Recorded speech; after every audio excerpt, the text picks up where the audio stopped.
नमो नमः। ज्ञान वैविध्य चैनल में आप सब दर्शकों का स्वागत है, बच्चों का स्वागत है, अभिनंदन है। आज की कक्षा में हम पढ़ेंगे अध्याय 8 सरयू जो पुस्तक है 12th क्लास की।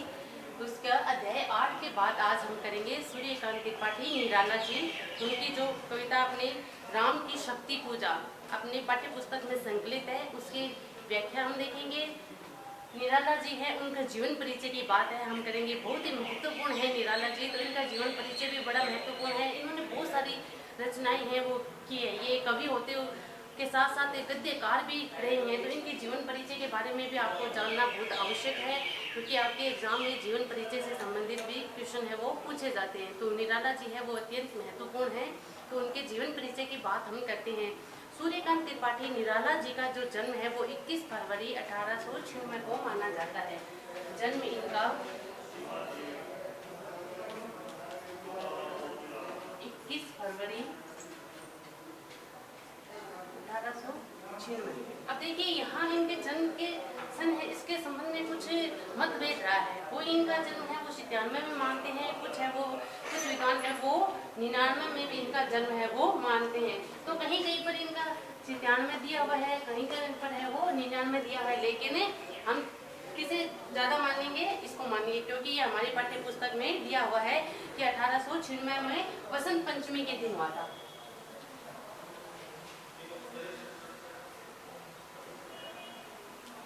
वसंत पंचमी को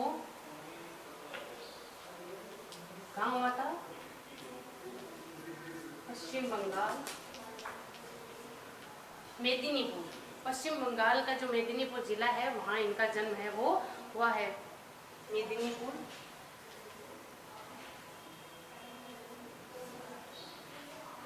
में इनका जन्म है वो हुआ बसंत पंचमी के।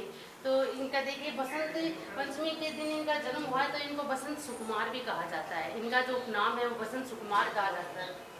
ये अपने आप में बड़े ही निराले थे। तो निराला इनकी क्या है वो उपाधि दी हुई है, उपमा है वो दी हुई है। निराला इनका उपनाम है ना। तो इनका सूर्यकांत त्रिपाठी, और देखिए सूर्यकांत नाम भी इनका बड़े कुतूहलवश जिज्ञासावश ऐसे पड़ा हुआ है कि ये रविवार के दिन इनका जन्म हुआ था। रविवार के दिन इनका जन्म हुआ था, तो सूर्य के नाम पर इनका नाम है वो सूर्यकांत है वो रखा गया था। इनकी रचनाएं हैं वो बड़ी निराली है, अद्भुत है, तो इसलिए निराला इनको उपनाम है वो दिया गया है। इन्हें बसंत का कवि, सूर्य पुत्र भी कहा जाता है। इन्हें बसंत का कवि,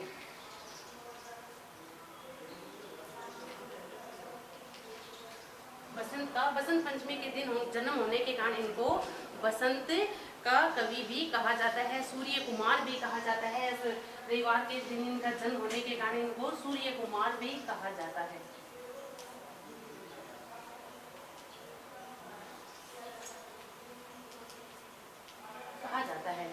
अब देखिए ये एक कवि होने के साथ साथ एक बहुत अच्छे गद्यकार भी ये रहे हैं। कविता के अनेक संग्रह है वो दिए हैं हमें, हिंदी साहित्य को दिए हैं, और ऐसे संग्रह देकर इन्होंने हिंदी साहित्य का जो विपुल भंडार है उसमें और अधिक वृद्धि की है, और अधिक कोश को है वो सुदृढ़ किया है, मजबूत है वो किया है।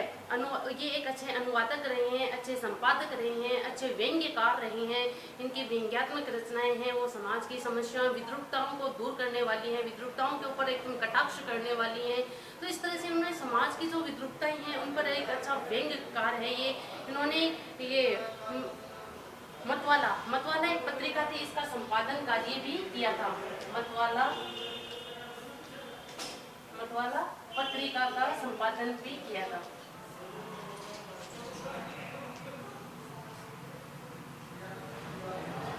मतवाला का संपादन भी किया था, तो इसलिए कि एक अच्छे संपादक के रूप में भी जाने जाते हैं, एक अच्छे गद्यकार के रूप में जाने जाते हैं, एक अच्छे कवि के रूप में इनकी पहचान बनी हुई है।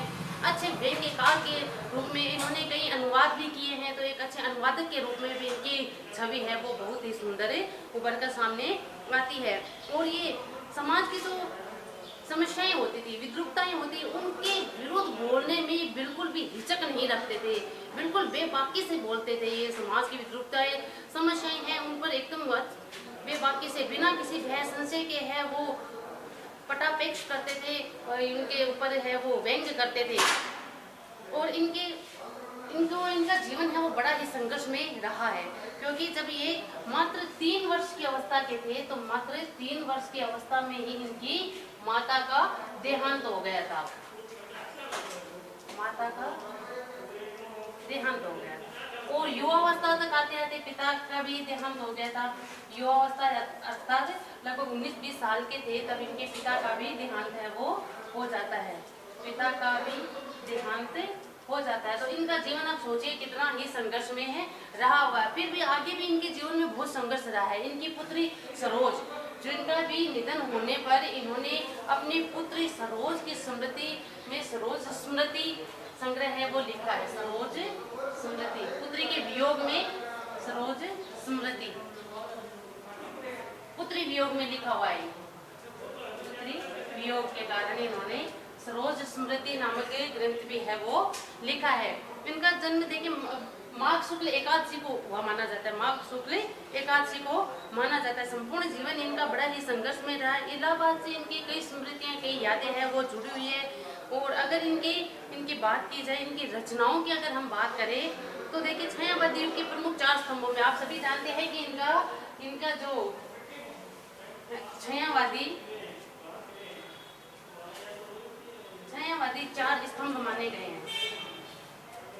इन 4 स्तंभों में निराला जी का भी महत्वपूर्ण स्थान है। 4 स्तंभों में इनकी गिनती है वो की जाती है। छायावादी 4 स्तंभों में इनकी गिनती होती है।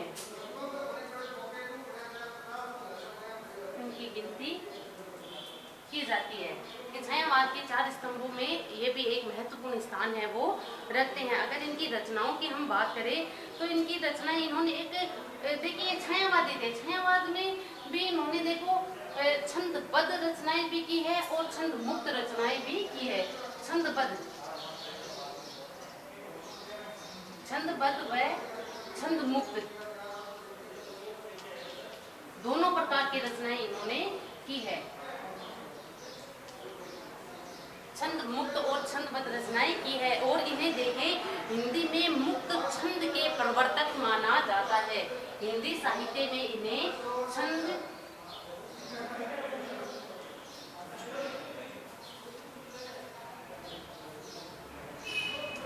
मुक्त का प्रवर्तक है वो माना जाता है, या मुक्तक छंद का प्रवर्तक है वो माना जाता है। मुक्तक छंद का प्रवर्तक है वो माना जाता है।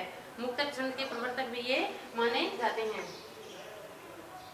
अब इनके अगर हम रचनाओं की बात करें तो इन्होंने एक से बढ़कर एक रचनाएं हैं वो हिंदी साहित्य को दी है। हिंदी साहित्य का जो खजाना है उसमें विपुल कोश को समृद्ध करने में इनका बड़ा ही महत्वपूर्ण योगदान है वो निराला जी का रहा है। तो इनके अगर काव्य संग्रह की बात की जाए तो काव्य संग्रह इनकी रचनाएं, काव्य संग्रह अनामिका, परिमल, गीतिका, अर्चना, तुलसीदास, अनामिका, परिमल, गीतिका, अर्चना, तुलसीदास, अणिमा, बेला, नए पत्ते, अणिमा, बेला, नए पत्ते काव्य संग्रह इनके रहे हैं। आराधना, गीत कुंज इनके जो काव्य संग्रह यानी कविताओं का संग्रह है वो रहा। इसमें उन्होंने एक से बढ़कर एक कविताएं हैं वो दी है। हमारे समाज को हिंदी साहित्य का जो साहित्य है इसके समृद्ध बनाया, इसके कोश को विपुल बनाया है, समृद्ध बनाया है। निराला का गद्य साहित्य है वो भी काफी लोकप्रिय है वो रहा है। इनकी देखिए कई कविता है जैसे जूही की कली बहुत प्रसिद्ध इनकी कविता रही है। कवि प्रिय है भिक्षुक कविता, भिक्षुक कविता की वो पेट पर हाथ रखे हुए भिखारी है, साथ में बच्चा है, एक हाथ पेट पे है, एक हाथ फैला है, उसका पेट और कमर है वो चिपक कर एक हो गई हैं। तो इस तरह भिक्षुक में जो एक भिखारी होता है उसकी बड़े ही दयनीय दशा का चित्रण, मार्मिक चित्रण है वो इस कविता में निराला जी ने किया है। वह तोड़ती पत्थर बहुत ही प्रसिद्ध इनकी कविता है। इलाहाबाद के पथ पर इन्होंने एक महिला को तोड़ते हुए पत्थर, मजदूर का कार्य जो कर रही थी उसे तोड़ते हुए पत्थर, चिलचिलाती धूप में गर्मी के समय में उसने उस मीरा को देखा और उनका हृदय है वो करुणा से भर जाता है, दया से भर जाता है, मर्म उनके मन में आ जाता है। उन्होंने उस पर है कविता है वो लिख डाली थी कि वह तोड़ती पत्र, छंद मुक्त कवि भी हैं और ये तोड़ते पत्र इनके बहुत तुम हमारे होते, ये कविता भी इनकी बहुत प्रसिद्ध है। जूही की गली भी इनकी बहुत प्रसिद्ध है। कवि प्रिया, भिक्षु के बादल राग इनकी कविता है वो बहुत ही प्रसिद्ध है। तो इस तरह इन्होंने है वो बहुत सारे सुंदर रचनाएं हैं वो किसको दी है, हिंदी साहित्य को प्रदान की है। अब अगर हम पाठ परिचय की बात करते हैं, ये तो था इनका जीवन परिचय है, इसको आप अच्छे से पढ़ना याद करना है क्योंकि आपके जीवन परिचय का एक क्वेश्चन है वो आता ही है। अब इनके अगर हमें पाठ परिचय की बात करते हैं, अपने पुस्तक में प्रस्तुत काव्यांश से निराला की राम की शक्ति पूजा से संकलित है।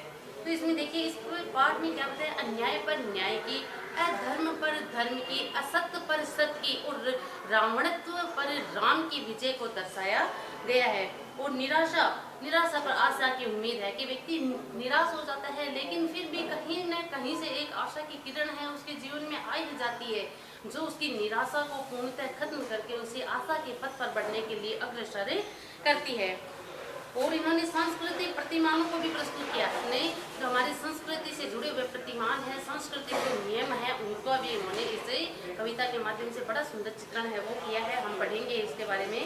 और इन्होंने कविता मानव मन के जो अंतर्द्वंद होते हैं मनुष्य के मन में अंतर्द्वंद चलते ही रहते हैं, ये कार्य करूँ कि नहीं करूँ, ये ऐसा होगा कि नहीं होगा, अंतर्द्वंद तो है वो चलते रहते हैं। अंतर्द्वंदों की बड़ी ही सुंदर कथा है वो उस कविता के माध्यम से इन्होंने दिखाया है कि मानव का जीवन है वो हमेशा अनवरत संघर्ष में रहता है।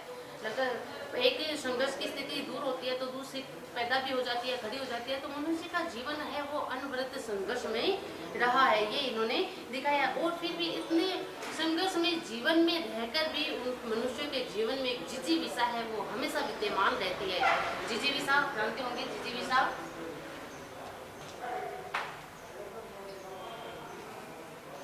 होती है जीने की चाह रखने वाला, कि मनुष्य का जीवन संघर्ष में है, उसे अनवरत संघर्षों का सामना करना पड़ता है, प्रतिकूल परिस्थितियां उसके सामने आती रहती है, लेकिन फिर भी मनुष्य एक ऐसा है जो हमेशा अपने मन में एक जिजीविषा को जगाए रखता है, जिजीविषा उसके हृदय में विद्यमान रहती है। इसी का चित्रण करते हैं कि मनुष्य को भले ही प्रतिकूल परिस्थिति आ जाए लेकिन कभी निराश नहीं होना चाहिए, कभी अपने आप को टूटना नहीं देना चाहिए, हमेशा उसके मन में एक उम्मीद, एक आशा की किरण है वो जगाए रखनी चाहिए। तो यही राम के द्वारा हम यही सीखते हैं, राम के जीवन से हम सीखते हैं कि प्रभु श्री राम उनका जीवन हमेशा से संघर्ष में रहा है। और वन को वो चले जाते हैं तो उस समय उनके सामने अनेक प्रतिकूल परिस्थितियां पैदा होती हैं, उनके सामने आती है, लेकिन वो कभी हताश नहीं होते, निराश नहीं होते हैं। रावण पर विजय प्राप्त करने के लिए शक्ति की पूजा करते हैं। शक्ति थी जो रावण के पक्ष में उतर कर आ गई थी, रावण का साथ दे रही थी, तो राम को बड़ा ही संशय होता है कि मैं इस समर को जीत पाऊंगा कि नहीं, मैं अपने प्राण प्रिय सीता है उसे बचा पाऊंगा कि नहीं, अपने जो नियम है उनको प्रतिपादित कर पाऊंगा कि नहीं। जो इस पर वो उनके मन में अंतर्द्वंद भी चलता है, लेकिन वो हताश नहीं होते हैं, निराश नहीं होते हैं, एक जिजीविषा उनके हृदय में जगी रहती है। और इसी का परिणाम होता है कि वो शक्ति की आराधना करते हैं और उन्हें अपने पक्ष में करके रावण को मात देते हैं, रावण को हराते हैं, अधर्म पर धर्म की विजय को प्रतिपादित करते हैं, असत्य पर सत्य की विजय को दर्शाते हैं। प्रस्तुत कविता राम रावण युद्ध और सत्य और असत्य की दो विरोधी प्रवृत्तियों की टकराहट है। व्यक्ति को राम की तरह विपदा और संकटकालीन परिस्थिति में अपने संगी मित्रों से परामर्श लेकर है वो आगे बढ़ना चाहिए। सीता का अपहरण कर अट्ठास करे, रावण के साथ शक्ति को देखकर राम है वो निराश हो जाते हैं, किंतु विभीषण, जामवंत, हनुमान जी इनके द्वारा है वो सलाह दी जाती है, शक्ति की उपासना की राह श्री राम को दिखाई जाती है।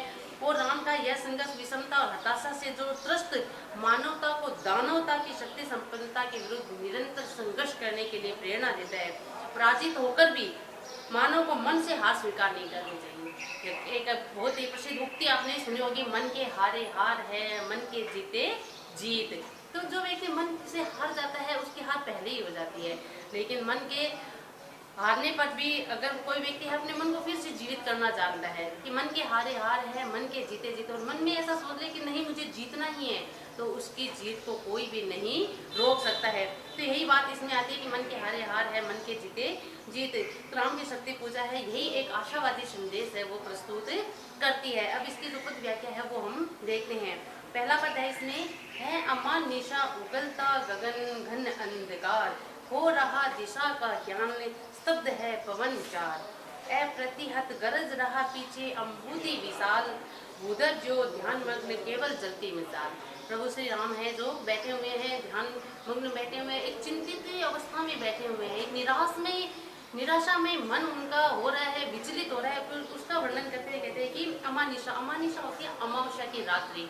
हम सभी जानते हैं अमावस्या की रात्रि घनघोर अंधकार वाली होती है, अंधेरा देने वाली। तो अमानिशा उगलता गगन घन अंधकार, घन यानी कि घना गहरे अंधकार को, ऐसा अमावस्या की रात्रि है और ऐसा लगता है आसमान है वो भी एक घने अंधकार को उगल रहा है, अर्थात अंधकार को और अधिक बढ़ाने वाला है। तो यहाँ देखिए अमावस्या का जो अंधकार है वो किसका प्रतीक है? निराशा का प्रतीक है। हो रहा दिशा का ज्ञान, और इसे घने अंधकार में हमें दिशा का ज्ञान भी नहीं हो रहा है, दिशा का पता भी नहीं चल रहा है कि किस दिशा में हम बैठे हुए हैं। स्तब्ध है पवन चाल, और जो पवन है, चलने वाली हवा है, वो भी कैसी हुई है? रुकी हुई है, उसका भी कोई अता पता है वो नहीं हो रहा। इस तरह का निराशा में वातावरण है वो श्री राम के चारों तरफ छाया हुआ है, फैला हुआ है। अप्रतिहत गरज रहा, अप्रतिहत मतलब होता है बिना रोक टोक के, बिना रोक टोक के गरज रहा पीछे अम्बुधि विशाल। अम्बुधि होता है किसका पर्यायवाची है? समुद्र का पर्यायवाची है, सागर का पर्यायवाची है।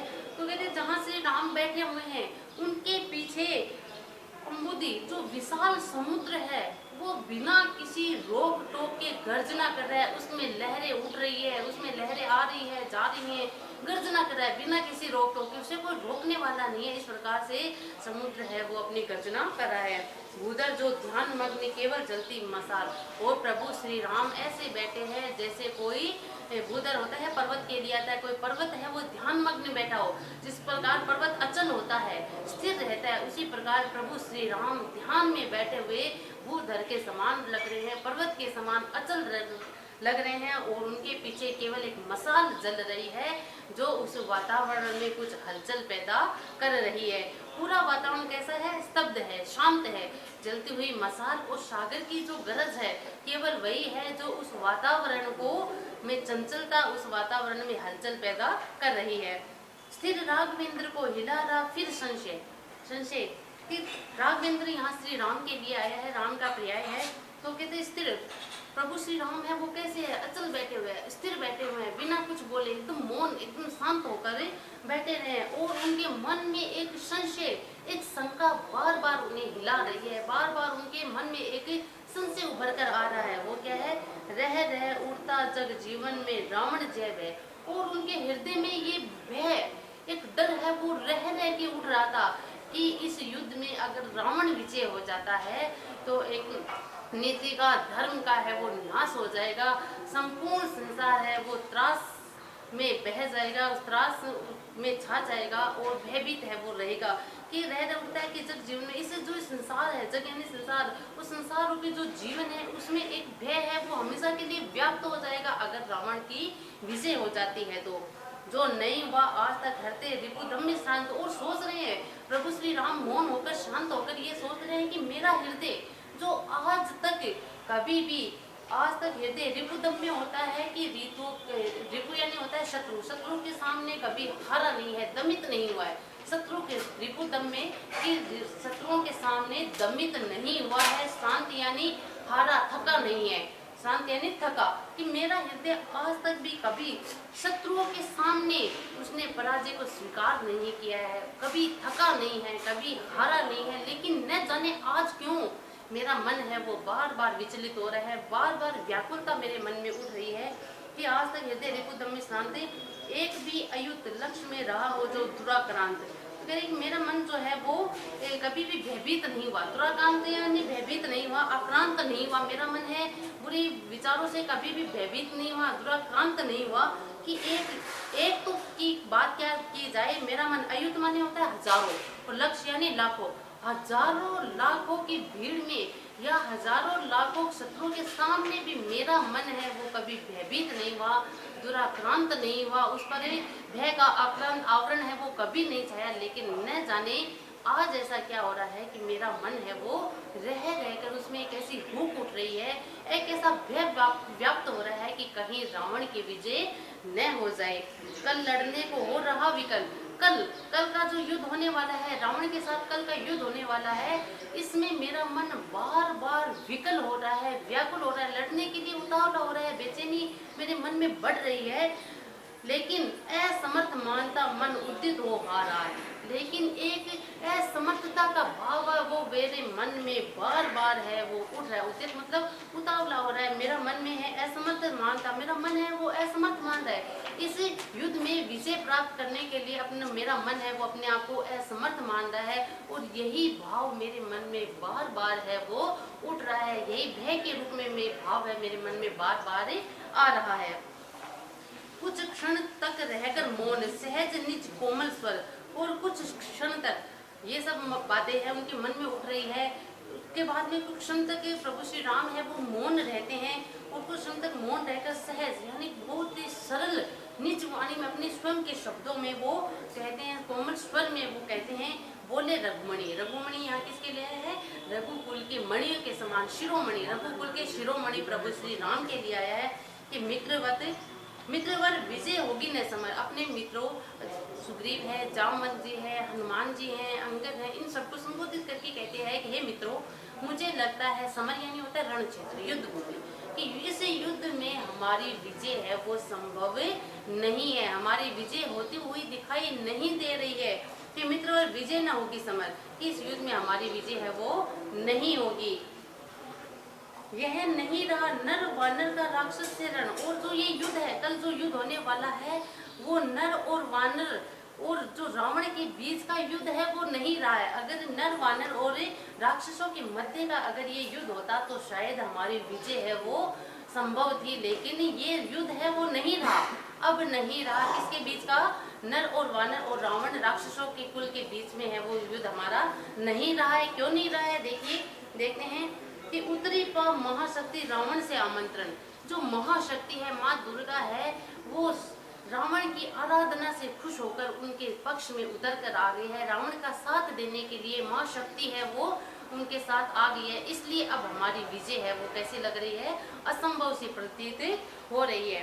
अन्याय जिधर है उधर शक्ति। और रावण कह रहे हैं कि बड़ा ही आश्चर्य, स्तब्ध हो रहा है, मेरे मन को बड़ा ही कुतूहल हो रहा है, आश्चर्य हो रहा है कि अन्याय, जिस पक्ष में अन्याय का साथ दिया जा रहा है, जहाँ अन्याय पूरी तरह से व्याप्त है, माँ शक्ति भी उसी पक्ष में उतर कर आ रही है। ये बात मुझे बड़ी ही विचलित कर रही है, व्यथित कर रही है कि उत्तरी पा माँ शक्ति रावण से आमंत्रण पाकर अन्याय जिधर है उधर शक्ति कहते चल चल।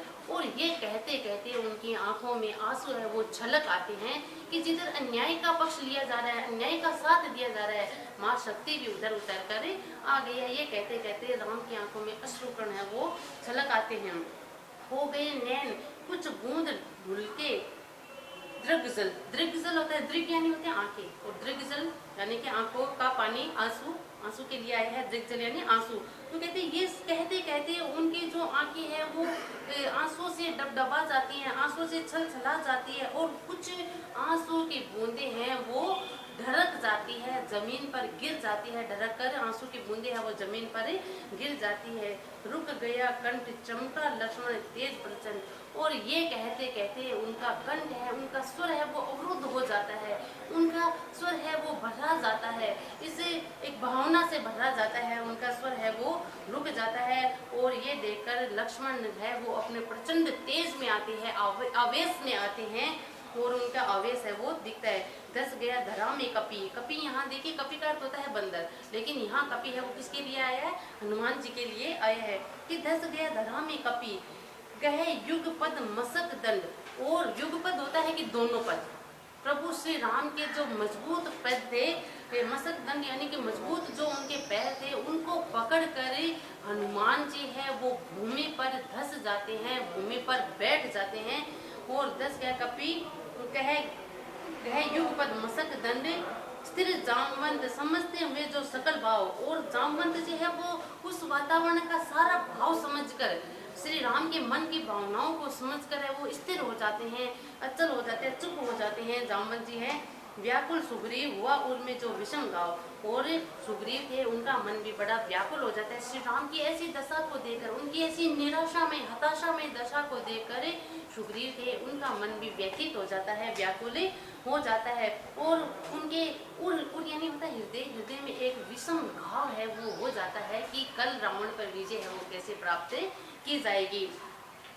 निश्चित सा करते हुए विवेचन कार्यक्रम, और विवेचन है वो आगे का कार्यक्रम निश्चित सा करते हुए कि आगे का कार्यक्रम है वो हमें क्या रखना है, इस तरह का बात कार्यक्रम को निश्चित सा करते हुए मौन रहते हैं। निश्चित कर रहे हैं लेकिन मन ही मन में कर रहे हैं, मौन रहते हैं। मौन में रहा यो स्पंदित वातावरण विषम, और पूरा वातावरण है वो कैसा हो जाता है, स्पंदित हो जाता है, शांत हो जाता है, हताशा निराशा से भर जाता है। निज सहज रूप में संयत हो जानकी प्राण, बोले आया न समझ में ये देवी विधान। और जानकी प्राण यहाँ यानी जानकी यानी सीता के प्राण कौन, प्रभु श्री राम है। तो यहाँ जानकी प्राण किसके लिए आया है, राम के लिए।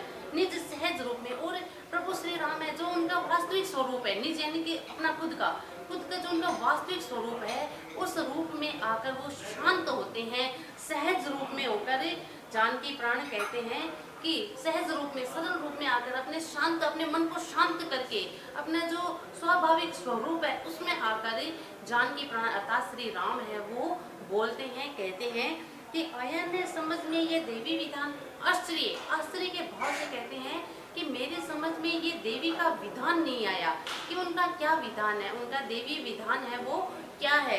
कि बोले रावण धर्म रत भी अपना, मैं हुआ अपर यानी होता है पराया। कि रावण है जो किसमें है, अधर्म के मार्ग पर चल रहा है, अन्याय के मार्ग पर चल रहा है, असत्य के मार्ग पर चल रहा है। तो अधर्म के मार्ग पर चलते हुए भी देवी ने उसे स्वीकार कर लिया, उसे अपना मान लिया, उसका साथ देने के लिए उतर के आ गई, उसके पक्ष में उतर के आ गई माँ। तो कहते हैं कि रावण अधर्म रत भी अपना, मैं हुआ अपर, और मैं जो धर्म के मार्ग पर चल रहा हूँ, न्याय के मार्ग पर चल रहा हूँ, सत्य के मार्ग पर चल रहा हूँ, फिर भी मैं माँ शक्ति के लिए है वो पराया हो गया, अपर हो गया, पराया हो गया, वो मुझे पराया समझ रहे हैं। यह रहा शक्ति का खेल समझ शंकर जैसे, हाय हाय हे शंकर, हे प्रभु, हे शंकर को पुकार रहे हैं, महादेव को मन ही मन याद कर रहे हैं और कह रहे हैं कि यह रहा, और यह तो अभी युद्ध नहीं रहा बल्कि क्या हो गया, शक्ति का खेल हो गया। समर यानी युद्ध, तो युद्ध है वो युद्ध नहीं रहा कि शक्ति का खेल समर। अब तो पूरा खेल है वो किसका होगा, माँ शक्ति का होगा, माँ दुर्गा का होगा। कि शक्ति जिस पक्ष में होती है विजय उसकी अवश्य होती है। तो कहते हैं अब ये युद्ध न रहकर एक शक्ति का खेल हो गया, माँ दुर्गा का खेल हो गया। करता मैं योजित बार बार सर निकर निश्चित, तो कहते हैं कि मैं युद्ध में विजय पाने के लिए अपने जो बाण हैं उनको बार बार है वो कैसा करता हूँ, प्रयोग करता हूँ, प्रयोग करके उनको तीखा करता हूँ, तेज करता हूँ। कि करता मैं योजित यानी प्रयोग करता हूँ बार बार। सर निकर होता है कि अपने तीर सर यानी सर निकर यानी तीर जो होते हैं, बाण जो होते हैं, उन्हें मैं बार बार, निश्चित यानी होता है चमकाना, उन्हें चमका रहा हूँ, उन्हें प्रयोग कर करके चमका रहा हूँ। मैं बार बार युद्ध में विजय पाने के लिए अपने अस्त्र शस्त्रों को सुसज्जित कर रहा हूँ। हो सकती जिसमें यह संतृप्ति संपूर्ण विजित, और मैं ये सब क्यों कर रहा हूँ कि संपूर्ण सृष्टि की विजय के लिए कर रहा हूँ। हमारा युद्ध है वो केवल राम और रावण का युद्ध नहीं है, बल्कि अधर्म पर धर्म की विजय का है, और असत्य पर सत्य की विजय का है, अन्याय पर न्याय की विजय का युद्ध है। तो ये सब मैं किसके लिए कर रहा हूँ, संपूर्ण संसार के कल्याण हेतु कर रहा हूँ। तो जिससे हो सकती है संतृप्ति ने संपूर्ण सृष्टि है वो विजित हो सके, इसलिए मैं इसे रावण के विरुद्ध अपने अस्त्र शस्त्र है उन्हें उठा रहा हूँ। जो तेज पुंज सृष्टि की रक्षा का विचार, और मेरे जो बाण है उनमें ऐसी चमक है, ऐसा तेज, ऐसा प्रचंड तेज है जो संपूर्ण संसार को विजित रखने की क्षमता उनमें है। कि तेज पुंज सृष्टि की रक्षा, और मेरे बाण है वो रावण के विरुद्ध इसीलिए उठेंगे क्योंकि मैं सृष्टि की रक्षा है वो कर पाऊँ। अगर रावण की विजय होती है तो सृष्टि का नाश हो जाएगा, चारों तरफ अधर्म, अन्याय, असत्य का निवास हो जाएगा। इसलिए मैं सृष्टि की रक्षा के हेतु ही अपने बाणों को उठा रहा हूँ। है जिसमें नियत पतन घातक संस्कृति अपार, और मेरे बाण है जिसमें ऐसी क्षमता है, ऐसा अपार तेज उनमें व्याप्त है जो संपूर्ण संस्कृति को नष्ट करने वाले भी है। एक बाण से मैं संपूर्ण संसार को नष्ट करने की क्षमता मेरे बाणों में है, लेकिन मैं इस तरह से नहीं बल्कि न्यायपूर्वक होकर है इस युद्ध को जीतना चाहता हूँ। तो ये मैं इस तरह से रावण को है वो जीतकर इस संसार में न्याय की स्थापना करना चाहता हूँ, धर्म की स्थापना करना चाहता हूँ। एक जो धर्म के पत्र है वो संपूर्ण संसार को देना चाहता